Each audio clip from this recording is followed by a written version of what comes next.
In this video, I'll show you how to fix the PlayStation Network sign-in error on your PS5 Pro. Now, there are a couple of methods you can use to fix this issue. So the first one is by going to the settings or the console settings. So on the top right corner, select the settings wheel icon to access all the settings, and then scroll down and select network, choose that, and then select connection status, and then scroll down and select view service status, choose that, and then see if there's any issues with the PlayStation service status. So if there's any issue among here, all you have to do is just wait for it to be fixed, and now you can try signing to your account and see if that will work.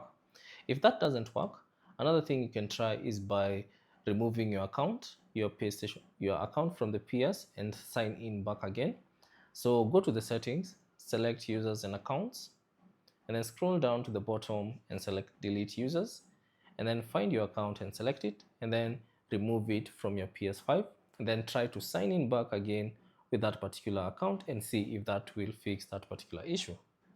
Now, if that doesn't work, you can try see if there's any software update available for your console. So within the settings, scroll down and select system, and then choose system software, and select system software update and settings, select that, and then ensure that your system software is up to date. So you can select that, update system software, and then choose update using internet, and see if there's any available software update that needs to be installed on your console. If there is one, please proceed and install it, and then try to sign in back to your PlayStation Network account and see if that will fix that particular issue.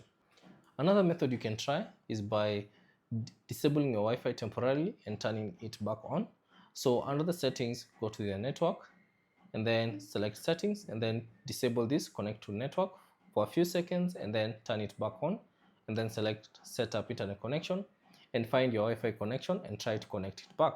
So sometimes it might be an issue with your Wi-Fi connection.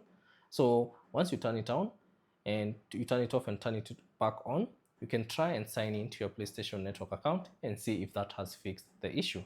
So those are the basic steps that you can use to fix this particular issue. Thanks for watching. If you have any steps that I have not mentioned, you can just link them down in the comment section below, and I'll see you on the next one.